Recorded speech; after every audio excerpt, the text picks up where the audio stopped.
السلام علیکم و رحمت الله و برکاته. دوستان عزیز و گرامی قدر، امروز هم که باشد در بابت سفر، دعایی که از جناب پیامبر صلی الله علیه و سلم بیان شده در بابت سفر قسم دویمش رو به سمع شما میرسانم. پیامبر باز دعا میکرد: اللهم اینی اعوذ بک من وساء السفر و کابت المنظر و سوء المنقلب فی المال و اهل. ای بارا خدایا به سوی تو پناه میبرم از مشقت این سفر، از این سفری که پر مشقت باشد. خدایا ما به سوی تو پناه میبرم.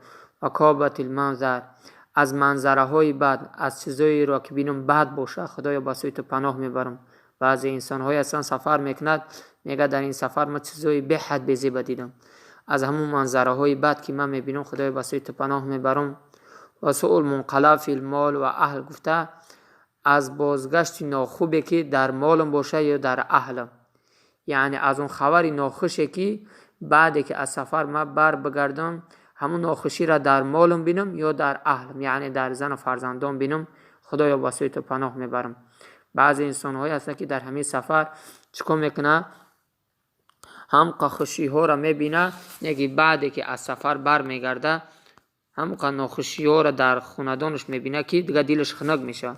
به این خاطر دوستان عزیز کوشش کنه که همین دعاها را چیکار کنه؟ ازیاد کنه. اگر چند به تاجیکی هم که به عربی هم که گفتن نتونه، بر تاجیکی هم حفظ کنه، ان شاء الله خداوند برکتت میده. و در این ضمن هم دیگر دعاهایی است که جناب پیامبر خدا صلی الله علیه و سلم میگه وقتی که از سفر به خونش بر میگرد، اولا در مسجد 2 رکعت نماز میخون. شما هم کوشش کنید که هر وقتی که از سفر که ساق سلامت به وطن رفتید یا از وطن به مسافرتی اومدید، طهارت کنید، 2 رکعت نماز بخونید.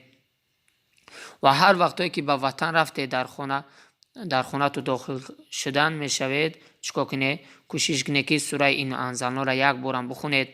وقتی که اگر در خونه تون هم که خداوند متعال ساق سلامت رسون تو داخل شدید، یا در خونه یگام دوست و رفته داخل شدید، اینم بخونید: ربی انزل منزلا مبارک انت خیر المنزلین. اینم چیکار کنید؟ بخونید. و اگر هر انسانی که به یک شهر کار میراد، اون شهر حالی نمیدوند، به همون شهر سفر میکنه، چیکار میکند؟ میخواهد که برای در همون شهر چیکار کنه؟ کار کند. انا میرم پیامبر خدا صلی الله علیه و سلم دعا میکرد. چی دعا میکرد؟ پیامبر خدا صلی الله علیه و سلم دعا میکرد که خدای مهربان، در این شهری که من داخل میشم، از این شهر خوبیش بر من نصیب گردان، و خوبی که در درون این شهر هست یا الله بر من نصیب گردان.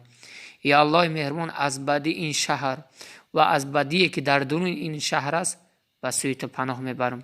این دعا را رسول الله صلی الله علیه و سلم چیکار میکرد؟